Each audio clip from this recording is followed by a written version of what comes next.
Howdy folks, and welcome back to World of Tanks with the mighty Jingles, and this is Random Cat in a Tier 7 battle on Malinovka in the 5916, the Chinese Tier 6 light tank.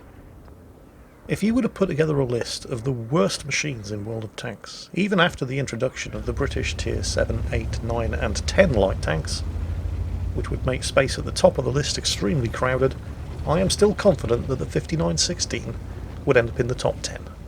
Why all the hate for the 5916? It's not that bad, is it? Well, it kind of is.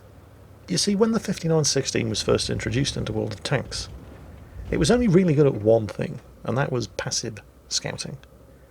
And then, of course, it was immediately rendered redundant because Wargaming did what they usually do. They introduce a line of machines into the game and immediately put in a premium that's just better in every respect than the equivalent non-premium tank at the same tier, and that was, of course, the Type 64. And the Type 64, it will surprise nobody to learn, comfortably drops its pants, squats down, and shits all over the 5916 from an extremely great height. However, the 5916 did at least have a couple of things going for it. Not the gun, of course. The gun on this tank has never been anything other than terrible. The stock 57mm gun is bad. The upgraded 76mm gun, yes, this thing, is also bad, requiring the use of premium ammunition to even penetrate the sides and rear of a lot of the tanks within its matchmaking spread. This thing was always intended to just hide in bushes with the crew sitting on their hands and just spotting enemy tanks. And it wasn't that bad in the role of a passive scout. It wasn't as good as the Type 64, obviously, with inferior view range and vastly inferior speed. It's a whole 12 kilometers per hour slower, but while this was certainly not the fastest Tier 6 light tank around, with a top speed of 60 kilometers per hour, it was certainly good enough. And the tank's low profile and small size allowed it to sneak into positions early enough to be able to do its job of passively spotting the enemy team. Now, if you got spotted and shot at with your 30mm of armour and your pathetically low health pool, you were unlikely to have a particularly pleasant experience. And if the worst came to the worst and you ended up in a knife fight with another enemy light tank, well, while the 76mm gun was pretty bad, it was at least good enough for dealing with other similar tier light tanks, and the 5916 had a 76mm autoloader to enable it to do that little bit of burst damage that might just be enough to kill an enemy light tank and give this thing the opportunity it needed to disengage. And then came patch 9.18. The view range with the top turret was nerfed to an extremely mediocre 350 meters, 40 meters less than the Type 64, and the autoloader was removed. And so, overnight, a machine that was really only good at one thing, passive scouting, and was thoroughly mediocre or just downright bad at everything else, suddenly found itself thoroughly mediocre at the passive scouting role as well, prompting many 5916 drivers to try their hand at the much more dangerous active scouting role, at which point they'd inevitably come into contact with enemy light tanks, and they'd also lost the 76mm autoloader to give them an edge when that situation inevitably arose. At that point, just about the only good thing that you could still say about the 5916 was that it led to the WZ131, which is actually quite fun and effective to play. Now, that of course doesn't mean that this tank doesn't have its fans. I mean, it's kind of cute to look at, and it is undeniably agile, even by light tank standards. And I'm sure there are plenty of tank hipsters out there who like it just because it's bad. I mean, I'm certainly not one to complain in that respect. I love the TOG too. And it's a piece of shit. But it's got charm, and charm will do. There are even weirdos out there who like the M3 Lee, and that's absolutely terrible. I should know, I live with one of them. Somebody who likes the M3 Lee, not, the M3 Lee. I don't live with a tank. I wish I did. Just not the M3 Lee. I do have some standards after all. Random Cat here, however, appears to fall into that extremely rare category of people who not only likes the 5916, but is actually quite good in it. God knows how. I mean, there are easier ways of playing World of Tanks than playing a machine like this. It's kind of like playing the game in hard mode.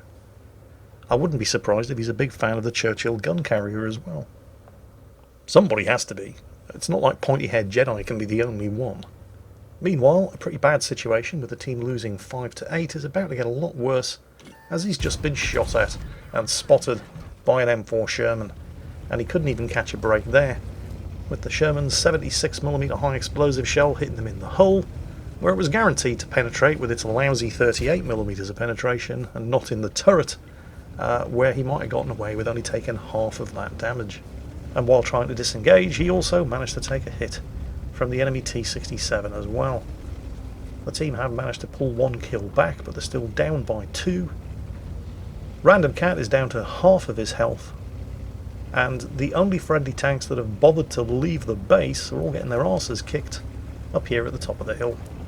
I suppose if you wanted to try to put a positive spin on events, you could point out that he did at least spot the 2 tanks that shot at him. So in that respect, he is doing a good job. Unfortunately, while he did get some spot and damage on them, and the Sherman is dead, the T-67, which is a far more dangerous opponent, is still alive and out there somewhere. And the only surviving friendly tank in front of him, the T-34-100, has just been picked off. So while I am positive that Random Cat would love nothing more than to just sit in this bush and spot these enemy targets for the rest of his team are doing a pretty piss-poor job shooting at them, which means Random Cat has to chip in and help. But as you can quite clearly see, even with the premium ammunition loaded, this gun is terrible. It's bouncing 2 shots out of 3, even shooting at something like a T-43, which is not exactly renowned for being one of the most heavily armoured Tier 7 medium tanks out there. Eventually though, the T-43 did go down, although it took 5 or 6 people shooting at him to make it happen.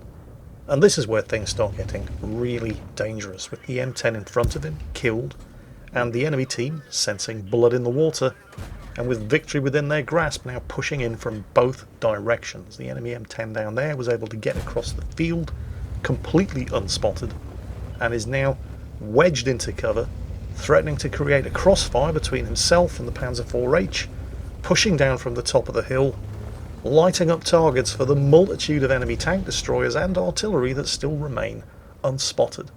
And this crossfire is proven to be remarkably effective, with the team down to 4 tanks and the French Panther in the bush over there, having finally left the base for the first time in this match, not quite as well hidden as he might have thought he was. And oh, there's a little friend in the T-67. Now, of course, every surviving gun is pointing at him, but that's not a lot of consolation to Random Cat, because he got spotted and he's taking fire from every direction. It is definitely time to DD Mao and get the hell out of here. Or is it? Maybe that's just what he wants the enemy team to think, because they would have clearly seen him heading south after shooting at and getting spotted by the T-67. But you don't stay lit up forever. And nobody would be expecting this. I mean, what kind of maniac returns to the scene of the crime? Especially a maniac with no armour and as little health as this. Who is the last tank left alive on his team against 5 enemies? Make that 4 enemies. Enemy M10 clearly not expecting him to still be there. Got spotted, of course. Yes, the T-150 is still on top of the hill. Right now, the crew are all leaning out of the hatches to kiss the tracks for absorbing that shot from the T-150's 107mm gun. Yeah, that T-150 isn't going to fall for that trick twice, but the surviving enemy M10 is. He thinks he's still... Whoa, spotted! No, not good, not good, not good. Well, he didn't get away clean. They did see him at the last second, but he did get away at least, so there's that. He's not out of the woods yet, though. Well, he is out of the woods, but one of the artillery players on the enemy team has a remarkable gift for seeing the future, and very nearly managed to predict exactly where he was heading, and very nearly managed to land a game-ending high explosive shell right on top of him. So what's Random Cat to do now? He's got no health, he's got no armour, he's got no team. Well, he's a big fan of the old bait and switch, but he's not going to just double back and head straight back up the hill to fight the M10 and the T-150. That would be silly. His 2 biggest advantages are his speed and his stealth, and he'd fairly easily be able to outrun his pursuers, skirt around the bottom of the map, and go and hunt and kill the enemy artillery. So that's exactly what he's not doing. Now, of course, it could also be that the surviving enemy tanks are thinking, well, there's absolutely no way we're going to catch a 5916, so instead of chasing him, let's make him come to us. We'll just cap out instead. And so it's not unreasonable to assume that the enemy team may be expecting him to do exactly something like this. But at some point, you just have to stop trying to second guess what the enemy team may or may not be thinking, and just make a decision. And there's the M10. The bush didn't help him, but for once his turret armour did, although his gun kept trying to let him down, even though he was firing premium ammunition. He did get kind of lucky there. That was a high explosive shell.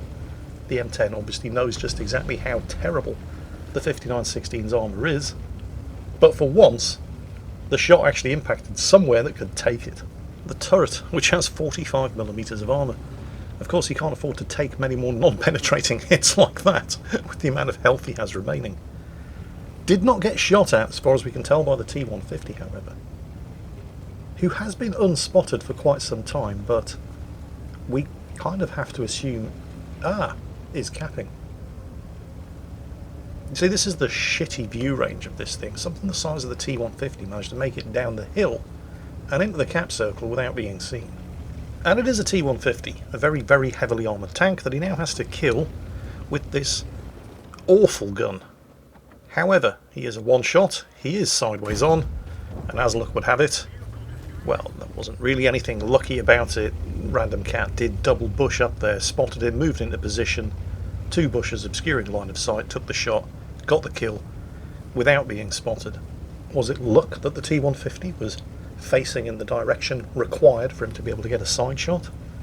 Or was it the fact that Random Cat once again wasn't in the position where everybody was expecting him to be, so the T150 was pointing in the direction where it was last spotted, and that's what allowed him to get the side shot off? You be the judge. We know for sure is that now he has to find and kill the 2 artillery, and this legendarily bad gun is probably going to require 3 shots per artillery, and either of the 2 arties don't even need to hit him to kill him. Just landing a shot close enough will do the job. And of course they're going to be dug up against the map border, hidden in the woods, while it flees on a dog's back. Yep, sure, there's the GW Panther. There's 1 shot. There's 2. Wow, it's going to take 4 shots. Really? Oh my god, this gun is terrible. Oh well. There's the shot from the M41. Came from down here. Can Random Cat find him and kill him before he reloads? I wouldn't like to put money on it. Oh, there he is. There's 1 shot. There's 2. Oh, it's an ammo rack. Well, we'll take it. So just in case you're not exactly clear on what it is that Random Cat has achieved here, it's not just an ace tanker, Kolobanov's medal, Pascucci's medal, high caliber and Top Gun. It's all of those things in a match where he wasn't even top tier, and which an entire third of his team managed to do the sum total of 0 damage to the enemy, and he did all of that in a tank that even after the introduction of the British light tanks would probably still comfortably make it into anybody's list of the top 10 worst tanks in the game. So in effect, he basically did all of that, except he did it in hard mode. And I think that's pretty impressive. And that's why it's in today's video. And I hope you enjoyed it, because that's it for today. And as always, take care, and I'll catch you next time.